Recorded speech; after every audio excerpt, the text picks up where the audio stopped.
Good evening and a late night welcome to World Championship Boxing. Larry Holmes took control of the World WBC Heavyweight title when he beat Ken Norton on the 9th of June 1978. We showed you that fight on ITV, and we have, I'm happy to say, showed you each of his 9 defenses. Last night at the Joe Louis Arena in Detroit, he met his 10th challenge in the form of the former world champion Leon Spinks, and we're delighted to be able to keep up that sequence. Holmes has so often been underrated, and yet he showed such brutal power in his early defenses. Oh, and right over the top there, just a bit high. Not that one, that's right on the side of the face. Really is ridiculously one-sided now, and the referee's looking at, Holmes is looking at the referee, and he's having a look. Is it all over? It should be. And he's talking and only saying it's all right. How does he know it's all right when he's really getting punished like this? And it's all over, and that's it. I doubt whether he's going to let the Italian off the hook this time. Oh, and that same punch again. Well, strangely, in his last 2 fights, he has seemed somewhat muted. Not overawed, but careful and sensitive against Muhammad Ali. But in his last fight, he did look a little undertrained against the Canadian champion Trevor Berbick. But nonetheless, his record remains an impressive, indeed perfect one. He's had 37 fights, all victories, 27 of them inside the distance. Well, now what about Spinks, an Olympic champion in Montreal in 1976? He was involved in a tremendous upset when he beat Ali 3 years ago after only 7 professional fights to take the world title. Strangely, that's when his trouble started. He was ill-prepared for such fame and fortune, and all his problems were of his own making outside the ring. Ali won his title back, and the next time Spinks was in line for a world title was in an eliminator for the vacant WBA Championship. His opponent, the South African Jerry Coetzee. This was a fellow they thought wasn't such a good puncher in his division. But he's all over Leon Spinks. What a surprise this is. The former heavyweight champion of the world, a light heavyweight champion of the Olympic Games, and really in trouble, not paying enough respect to the South Africans' punching power, and it really can't go on. And no, he's falling into the ropes there. It really can't go on. He's gone completely. So, from the heights of being world champion, Leon Spinks was humiliated by a relatively uninspiring South African. Spinks had reached rock bottom, but with the assistance of his financial advisor and his own willpower, he's managed to pull himself back into contention with a series of convincing victories like this one against Bernardo Machado last October. He's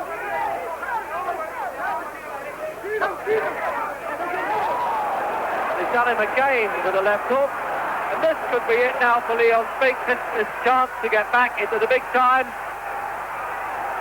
Yes, it's all over. Yes, a win inside the distance there, and Spinks, who has still only had 14 fights, has won 10, he's lost 2, and he's drawn 2. So that sets the scene then for this, Holmes' 10th defense of his WBC title, billed as the Motown Showdown. So let's go across to the Joe Louis Arena. The commentator in Detroit is Reg Guttridge. And there it is, the 21,000-seater then, this Joe Louis Arena in Detroit, a marvellous arena. So there's the Spinks family leading in Leon Spinks, holding the hands on the shoulders to make sure nobody grabs his hands and, who knows, hurts them on the way to the ring. You can actually get mugged on your way to the ring if you're not careful. Light heavyweight Olympic gold medalist in Montreal at the 12 stone 10 pounds limit in the amateurs. He's certainly grown since then, and of course the former heavyweight champion of the world who dethroned, and didn't he surprise everybody in Las Vegas, he dethroned Muhammad Ali. And then, of course, lost the return contest in New Orleans and was beaten by a mile on points over 15. The man at Ali, Paul Cooney there, just saying a prayer, and according to the odds anyway, he may need it. But a lot of the professionals think that he's such a tough man, Leon Spinks, that he's going to give Holmes all the trouble he can handle. So there it is then, the weight, and I must say that's a good fighting weight, 14.4 1/4. And maybe the champion's keeping him waiting a bit. It's not always intentional. You'd be surprised at the hassle that goes on the way to the dressing room, to the ring. It's like the last mile to the gallows, and the music starting to blare in this 21,000-seater here at the Detroit Arena, which has been dedicated to the great Joe Louis, who was born in Alabama, but fight raised in Detroit. And there's the Holmes people carrying in the WBC belt, which is worth a lot, although that particular belt, well, I wouldn't think it was worth more than a few pounds, but it's worth owning. 212 1/4, 15 stone 2 1/4.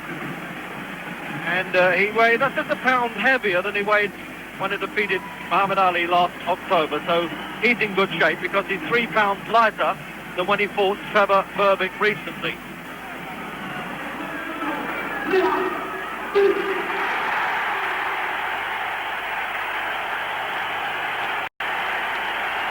And Leon Spinks is first introduced as the challenger.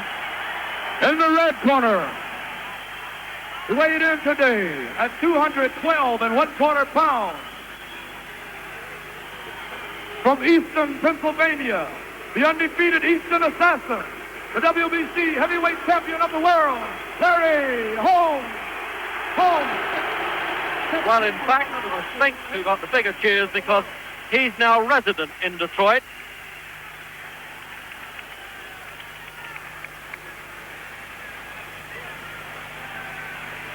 Spinks there he is, originally from St. Louis, and we get so much trouble he's now in the Joe Louis Stadium, and they're both felt the same.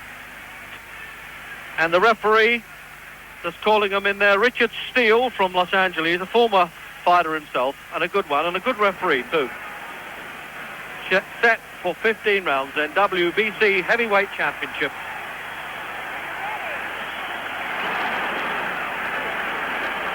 Well, he's a bit more than a contender in a way, I suppose, as a former champion. And he's up there in the number 2 and 3 rankings, again, for those you may prefer to read. But he did it by beating Bernard Mercado for this one. Larry Holmes then making his 10th defense. He's had 8 successive knockouts or stoppages. Trevor Berbick, who's sitting just alongside me here, took him the full 15 rounds in Las Vegas, which you may have seen on ITV. So Larry Holmes now using the perimeter of the ring. He knows that he's going to be chased by Spinks. He calls Spinks the animal. And there's 1 or 2 sharp people around this ringside who've taken about 3 to 1 odds and had Spinks, because they say he's got a good chance of outgaming and tiring Holmes, who has shown a little bit of lack of stamina in some fights. Nonetheless, the class quality must be with the champion.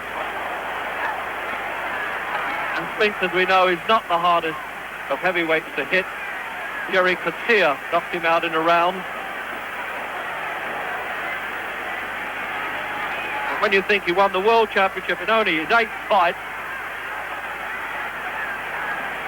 and now this is only his 15th, he's done pretty well. Stop back now. But there you are, the first bullying tactic. The crowd don't like that. When the referee was in there right away, and quite rightly so, because the heads were bumping a bit. But they know that Spinks has got to get in close, halfway then through the opening round. A really electric atmosphere here in this tremendous arena. What a good start to a championship fight. No sizing up at all. They haven't fought before. Spinks has been training in a ski resort. He has a little bit of trouble training sometimes. He's been known to break out of barracks. Has himself mugged occasionally and has once lost his gold teeth.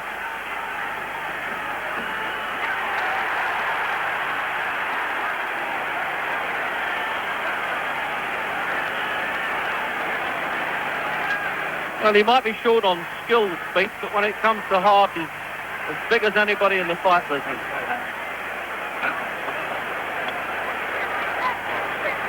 .27 Spinks, and Holmes is 31.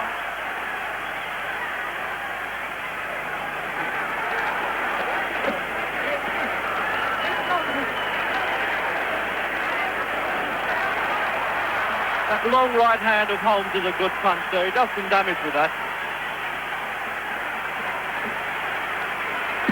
But I tell you, he really harasses as we come up to the end of the round. Spinks is closing on him almost like a fighting mugger.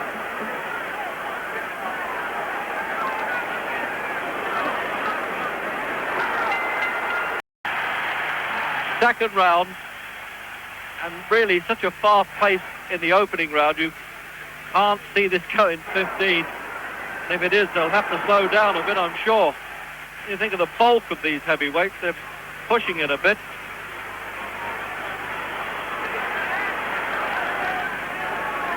Certainly the fittest I've seen Leon Spinks since the first Ali fight, when I thought he definitely deserved the decision. A lot of British newspapermen didn't, but I certainly did at the ringside.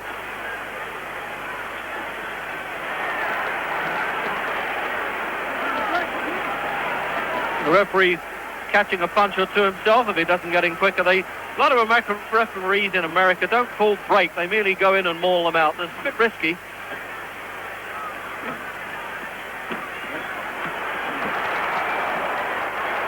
See, Holmes can tee off his punches as Spinks comes in, but it's the sheer strength and annoyance and nuisance of the punch value of Spinks that wears a man down.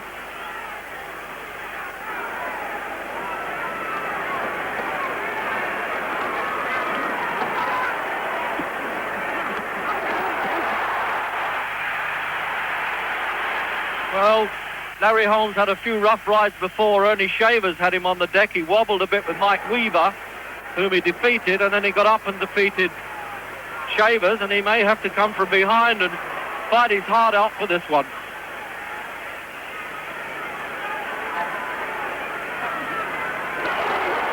But really, Holmes can't miss Spinks. He comes at him really square on, but he's just eating up the punches, Spinks, almost ignoring the pain. And with every good punch of Spinks, the crowd really cheering, echoing them in all the time.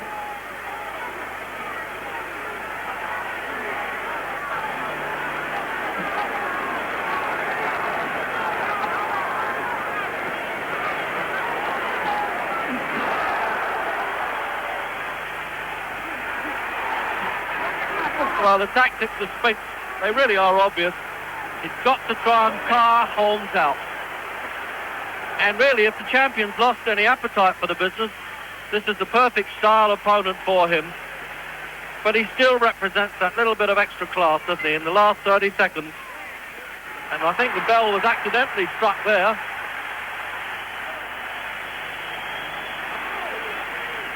What a spiteful fight this is.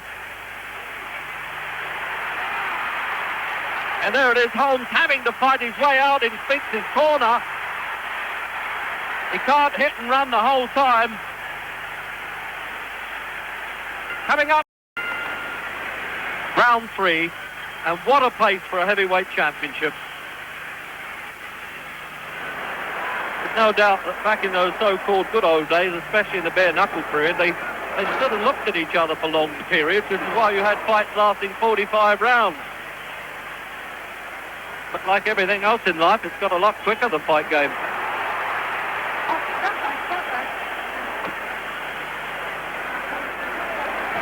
Well, it's not easy for referee and judges to sort this one out, although the referee, for the first time in the state of Michigan, doesn't vote the WBC rules now. All 3 judges score, the referee merely in control, which is a bad idea. Now, he's ruled that a slip. I think there was somebody treading on the toes by the look of it there. He was caught awkwardly. But Holmes knew it was. He just walked away.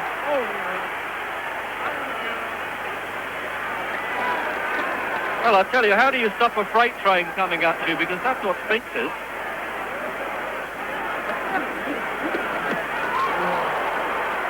A lot of power in that left hook of Holmes. Really close up at the ringside here. You can see it shuddering right through Spinks' body. Now there's an opportunity. He just fell into him. He threw his body at him, Spinks, and he was hurt a bit. Tried to use his weight, but he's dazed. But fighting his way back. And that really was a punch that Spinks didn't see, and neither did half the crowd.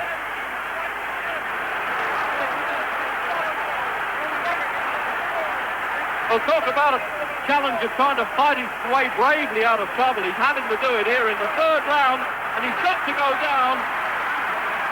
Well, the start of that punch, it really looked almost an ordinary type of punch. He's getting the shout in his ears. The crowd are going crazy. And he's heard the count, but he's dazed there, Spinks. He's letting him fight on. But if Holmes can call himself a great champion, he's got to stop his man in this round. If Spinks can get it together. It's too early in the round. That's the problem. I tell you, what a big heart he's got. He's hurt, but he's fighting back. Right in his own corner, and somebody's thrown a towel in, and that shouldn't be accepted, but it has been accepted. That did surprise me, because that was ruled out at one time in case a member of the crowd did it. But the Spinks corner are obviously not complaining. Don King's getting up there having an argument with somebody. I'm not sure that they're too pleased that that happened so quickly. They wanted the referee to stop that. There's a big argument going on in Spinks' corner. And there's the look at the replay there with Spinks pinned in that corner. Some of these punches, even the wind going past, must have hurt Spinks. Catches him with the elbow, straightens him up, and that right-hand punch that didn't come very far, but it was far enough. Spinks tries to fight back at this stage, tries to get out of the corner, but that downward punch there, Spinks trying to duck, but misses it. And again, measuring him, there it is, side of the head. That really numbs the boxer. Sometimes they're better off on the point of the chin. That one got away, and still Spinks is really rooted to the canvas, but that was on the button, so was that one, and it's only a question of time now before the knees buckle. The referee waiting to pounce, and that right hand did the damage. So Holmes now has got Spinks really trapped in the corner. He hasn't recovered from that first knockdown. It's just raining punches in at will, and Spinks doesn't know where he is. And then comes the towel from the trainer, which is an unusual procedure in a championship fight. But by then, really, it's all over. There, you can come again. You'll be okay. You've done it before, you know. I'm coming back. I'll be back. It was a great start. The opening 2 rounds were tremendous. But you got caught in your own corner there. Try to fight your way out, and it just didn't happen. It doesn't come out. Just go by. He's there, buddy. You know, what can I say? Thanks for talking to us. Leon, when you were... So Larry Holmes successfully and impressively defends his WBC title. His record still perfect, 30. Quickly, Mrs. Holmes now coming in to hug the champion. Larry, let's quickly review the fight. The first round was easy. You outboxed him. You used movement.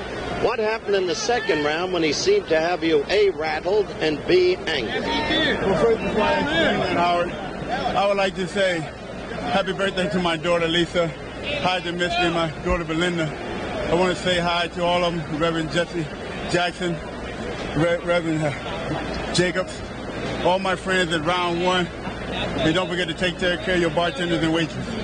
And then second, Howard, now answer the question. I'd like to say, I heard the bell, but like you said, it was probably a false bell. But I stopped fighting, and he kept coming. And he started hitting me. I think that was good for me because it made me get out there and make this guy respect me because he had no respect at all. And before you ask me the next question, I'd like to say hi to my good old friend Jim Spence. And say all right, you said hi to everybody. Now, never mind ABC. Okay. You happen to be on our network, but I don't want any plugs for it. I ain't giving you none either. Okay. Now, you said what mattered because it's what I said. It made you angry, that false bell, and when he came at you and he scored against you. Might even have won the second round for him, who knows. So you came out, and no more moving. You just came out and went right at it, right? Yes, Howard. I started using a stronger left jab, doubling up on my jab, and I was finding the range because he was moving a lot, and it was only a matter of time. But that's just to show you, I don't know what's happening to boxing. This man was out on his feet, hurt, and the man let him get up and continue to take punches. It don't make any sense.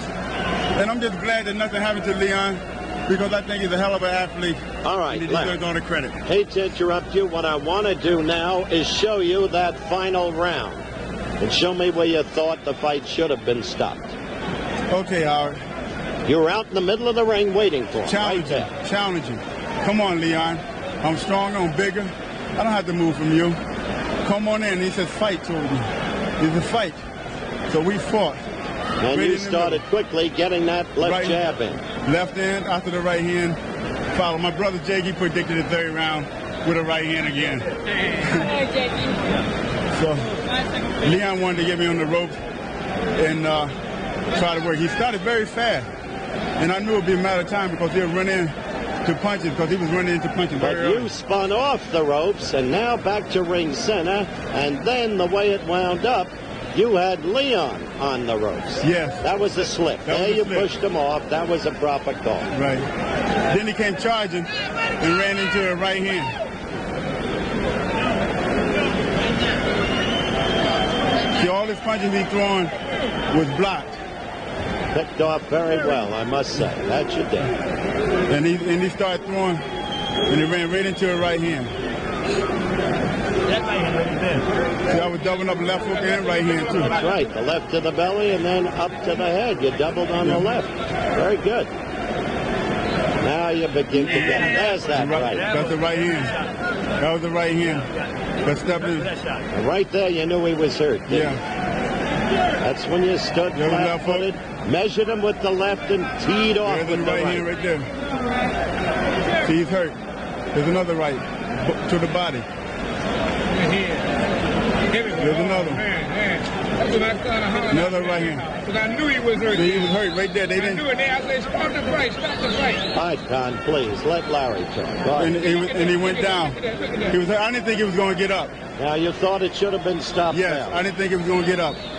But when he got up, they continued to let me bang away on Leon. Like, kill him, go ahead. And you didn't want to do it. And I didn't want to do it, but Did you say anything to Richard Steele, the referee? I said afterwards. I said afterwards, what's going on? What's going on, I said. Leon trying to fight back, but he can't fight. Pinioned in the corner there, just taking the blow. Right hand, his body, measuring him hard, right after right, body punches. Well, it's unfortunate. It's been an unfortunate career for Leon. After those two flashes of glory, the gold in Montreal, the night he beat Ali. But our congratulations to you, Larry. We're back on camera now. There's another young man in this arena tonight. His name is Jerry Cooney. Howard. And you won him. I'm going to slap his face as he bring him over here. And I don't even want to talk about it, Cooney, until you put his name on the contract. If you come over here, we're going to fight right now. Come on. Fight right now. You come over here. Come on. Right here. Well, here we go again. Get him out of here.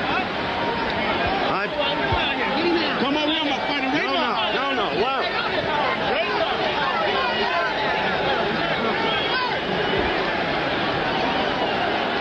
All right, ladies and gentlemen. All right. Please, Larry. Please. I'm sorry. Well, I remember once. Hey, what's up? I remember once at a convention when Dan Rather got pushed around and he said, all in a day's work.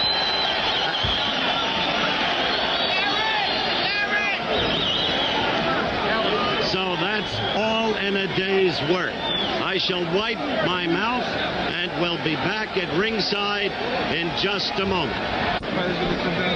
Well, we're back at ringside. No, it didn't come down to a fist fight, but we're alive and well, and that's for the benefit of my wife, who I hope is watching. And here's Jerry Cooney with a smile across his face for the whole human race. What did you think of that display by Holmes? Display after the fight or during the fight? After the fight, with you. Just goes to show what I've been saying, that he's a poor champion. I mean, how does a heavyweight champion of the world conduct himself in such a manner to hurt people and put harm on people like that? It's silly. It's all silly. I think it's all orchestrated from him and Don King. Don King is talking about offering $5 million for a fight.